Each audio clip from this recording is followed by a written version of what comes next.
부동산 시장이 상승하면은 아파트 가격이 올라갈 거고, 아파트 가격이 올라가면은 주변의 신축 가격들이 계속 올라갈 거니까 그에 맞춰서 재개발 가격이 올라갑니다. 그러면 부동산 시장이 하락하면 아파트 가격 하락할 거고 당연히 신축 가격도 하락하겠죠. 그러면 재개발 가격은 하락할까요?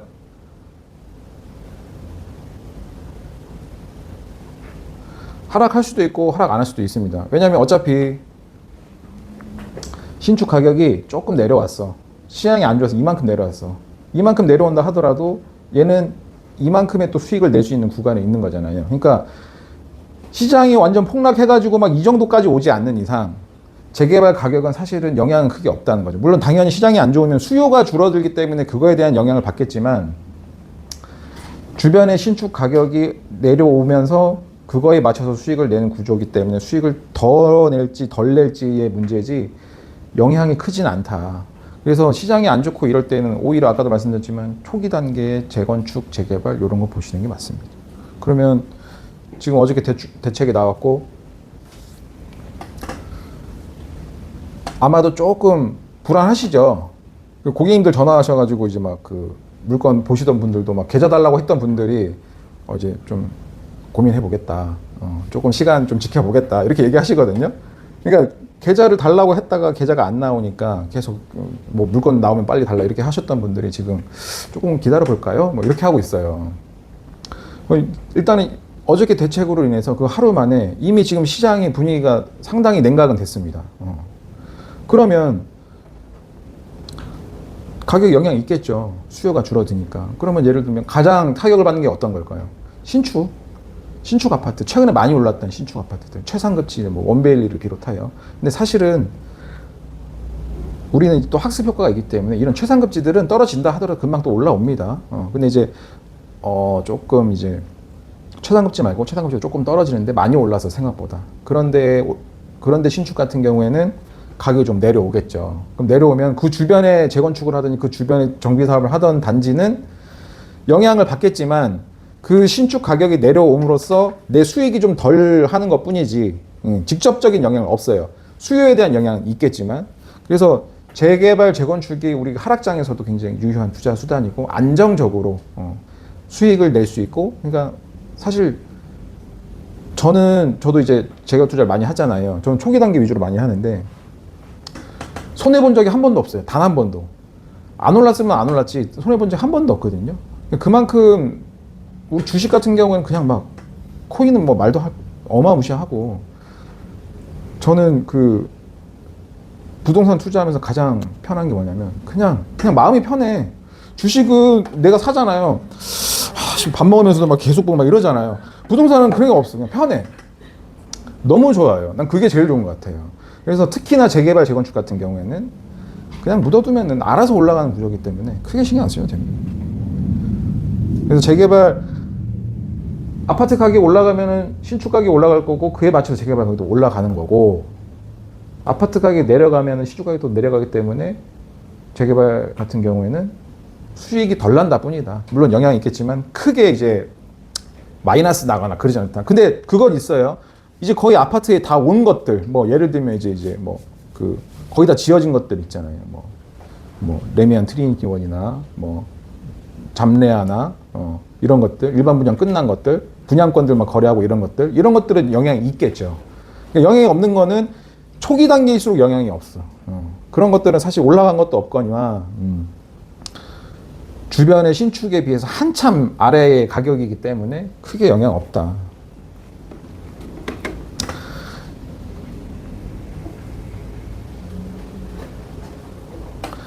재개발, 혹시 재개발 들고 있다 계시나요? 어디? 2001동? 2001동 어디? 빌라? 2019요? 예. 하고 청파? 어디요? 삼가? 청파동 삼가? 요번에 했어요? 아니요, 작년에? 그래도 돈 버셨겠다. 안 올랐어요? 그냥 매매가만 좀. 매매가만, 호가만 좀 오르는 수준이에요. 고객님은 저번에 오셨죠? 아니에요? 저번에 뵀던 것 같은데 아닌가? 어디 투자하셨어요? 한남 사구요? 여기 안 오셔도 되는데. 그리고 좋은 거 가지고 계시면서. 그 다음 계획도 좀 그러시구나. 다들 좋은데 잘하. 또 재개발 투자하고 계시다. 어디? 한남 다 한남. 나한테는 한 번도 안 오시더니. 고객님 어디? 저는 성수요. 성수. 다들 좋은 데만 하시네. 그 재개발 장점이 있죠. 재개발 왜 하셨어요? 제가요. 한번 투자를 해봤었는데 네. 지금 간사님이 말씀하신 안전하고 뭐 수익도 좋고. 고객님은 저희는 상급지는 가고 싶은데 돈이 부족해서 재개발 그게 핵심이에요. 정말 잘하신 것 같아요. 어머님은 재개발 아들 주려고. 아니 제일 괜찮은 것 같아요. 부동산 중에는 제가 뭐 다른 걸 잘 아는 건 아니지만 활용도가 굉장히 높아요.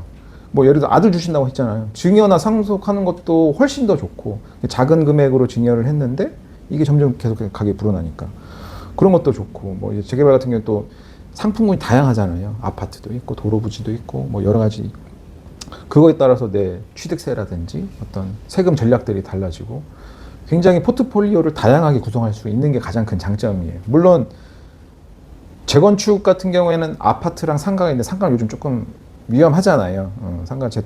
그래서 재건축은 조금 제외로 하더라도 재개발 같은 경우에는 다양한 상품 포트폴리오를 구성할 수 있고 그리고 어떤 대체주택 특례라든지 여러 가지 세금적인 혜택도 가져갈 수 있기 때문에 내 상황에 맞춰서 내가 뭐 다주택자야? 그러면 상가나 이런 걸로 하고 도로부지 이런 거 하고 무허가나 이런 거 하고 여러 가지 상황에 맞춰서 할 수도 있고 그리고 증여가 사실 이게 원래 작년까지는 단독주택을 내가 증여를 한다 치면 공시가격으로 증여를 해줬어요.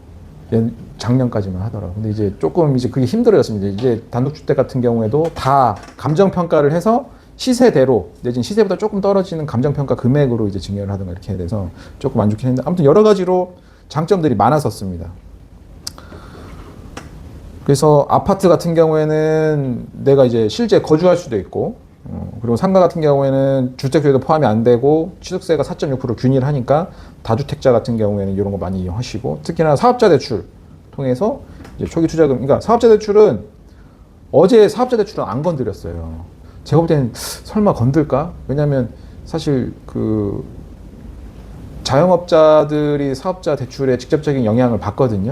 근데 이제 요즘 이제 경기도 엄청 안 좋고 이제 정부에서는 그 이제 좀 있으면 무슨 지원금도 이제 준다고 하고 사업자 대출은 안 건드렸더라고요. 그래서 사업자 대출 있으니까 사실 우리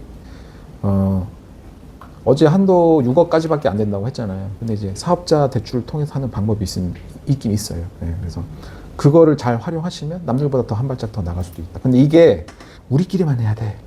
이게 소문이 나면 또 그것도 건든단 말이에요. 그래서 막 어디 소문 내시면 안 되고. 상가 같은 경우는 이제 사업자 대출도 가능하니까 초기 투자 금액을 확실히 줄일 수 있고요. 단독주택 같은 경우에는 이제 가장 일반적인 상품이고 비교적 작은 금액으로 가실 수 있고 특히 단독주택은 적은 금액으로 1+1 두 채까지 받을 수 있는 게 가장 큰 장점이에요. 그래서 저는 개인적으로 그냥 하나짜리 받으실 거면 그냥 빌라 같은 거 하시는 게 맞고 단독주택 그러니까 1+1을 노리신다. 그러면 대지는 작은데 주거 전용이 넓은 이런 단독주택 보시면 굉장히 수익률이 좋습니다. 도로부지 같은 경우에는 주택수 포함도 안 되고 취득세는 4.6%고 얘는 재산세도 안 냅니다. 도로로 쓰고 있는 거는 이제 공동이 사용하는 거니까 재산세를 안 내요. 근데 사실 재산세 얼마 되지도 않지만 된다 하더라고. 빌라 비교적 매가가 작고 대출을 활용하면 초기 투자금을 획기적으로 줄일 수 있으며 투자자들이 선호. 우리 이제 단독주택은 반공제를 하잖아요. 반공제 뭔지 아시죠? 내가 예를 들어 대출을 받을 때 LTV 기준에서 뭐 지금 무주택자고 이제 뭐 비규제 집을 단독주택을 하나 살 거야. 그러면 LTV 규제를 받기 때문에 무주택자 같은 경우는 70%까지 나오잖아요. 근데 그 70%가 다 나오는 게 아니라 방 개수에 따라서 방 하나당 5,500만 원씩 공제를 합니다. 그럼 방이 10개야. 그러면은 LTV 70%에 5억 5천 10개니까 5,500씩 10개니까 5억 5천을 공제하고 나머지 금액을 대출받을 수 있는 거예요. 그래서 매가가 얼마 안 되는데 방이 엄청나게 많은 그 다가구 같은 것들은 사실 대출이 잘 안 나온다 이렇게 보시면 됩니다. 그래서 지금이야 노량진, 혹시 노량진 가지고 계신 분? 노량진 가지고 계세요? 젊은 나이에 어디 가지고 계세요? 1구요? 언제 매수하셨어요? 5월 달에? 얼마 안 되셨네? 축하드립니다. 작업치 지금 한 2달 된 거네? 뭐 어떤 거 하셨어요? 빌라? 단독주택 많이 보셨죠? 단독주택이 옛날에, 그러니까 노량진 같은 경우에 한 2년, 3년 전만 하더라도 매가가 지금처럼 비싸진 않았어요. 막 단독주택도 막 10억 언더에 있는 것도 있었거든요. 그런 것들은 반공제하면 이제 대출이 아예 안 나오는 거지. 그래서 반공제가 있기 때문에 단독주택은 대출이 많이 안 나온다. 근데 빌라 같은 경우에는 반공제를 안 합니다. 한 대는 하나밖에 안 하고. 그래서 LTV 고스란히 다 대출 받으실 수 있고, 그리고 대지 자체가 작기 때문에 매가도 작으니까 그냥 이 구역에 나 입주권 하나 받으려고 한다. 그러면 이런 빌라 같은 게 가장 유리하긴 합니다. 그리고 무허가. 혹시 무허가 매수를 한번 고려해 보신 적이 있다? 이 무허가가 좀 무섭잖아요. 무허가 하신 분들 특징 뭔지 아세요? 자신 있게 계좌 주세요. 딱 계약금 쌌어. 그 다음 날부터 하루하루가 불안해. 맨날 전화 와. 전화하면 이거 어떻게 된 거예요? 저거 어떻게 된 거예요? 맨날 조합도 갔다 오고 구청도 갔다 오고 막 제가 굉장히 시달립니다. 그러니까 이제 무허가는 정말 잘 알아야 돼요. 이 무지에서 오는 그 공포가 이게 사실 다 프리미엄이잖아요. 감정가가 거의 안 나오잖아요. 그럼 한담 같은 경우는 지금 4구역이 25억이거든요. 무허가가 아무것도 없어. 25억을 다 날릴 수도 있는 거예요. 대출도 안 되니까. 그래서 사실 이거 무허가 하신 분들이, 저도 웬만하면 무허가 하시는 분들 잘 꼼꼼히 체크하고 이렇게 합니다. 그러니까 성향상 그렇게 불안하시고 스트레스 받으면서 투자하시는 분들이 계시잖아요. 그런 분은 제가 좀 힘들어요. 그래도 최대한 어르고 달라고 해서 같이 가긴 하는데, 그러니까 이거는 잘 아셔야 돼요. 근데 무허가를 잘 알면 정말 좋은 투자 수단입니다. 매가도 일단 저렴하고, 뭐 금융 비용도 안 들어가고, 취득세도 이제 중과가 안 돼요. 물론 1961년 이전에 지어진 무허가 같은 경우에는 취득세 중과가 됩니다만, 그 이후에 지어진 무허가는 취득세 중과도 안 되기 때문에 균일하게 4%대로, 내가 주택이 10채 있다 하더라도 그냥 4%대로 가능합니다. 그러면 이제 규제 지역에 있는 무허가 같은 경우에는 굉장히 메리트 있는 거죠. 그래서 이제 재개발은 이런 다양한 상품들로 인해서 포트폴리오 구성이 되기 때문에 상황에 맞춰서, 때에 맞춰서 진행이 가능합니다.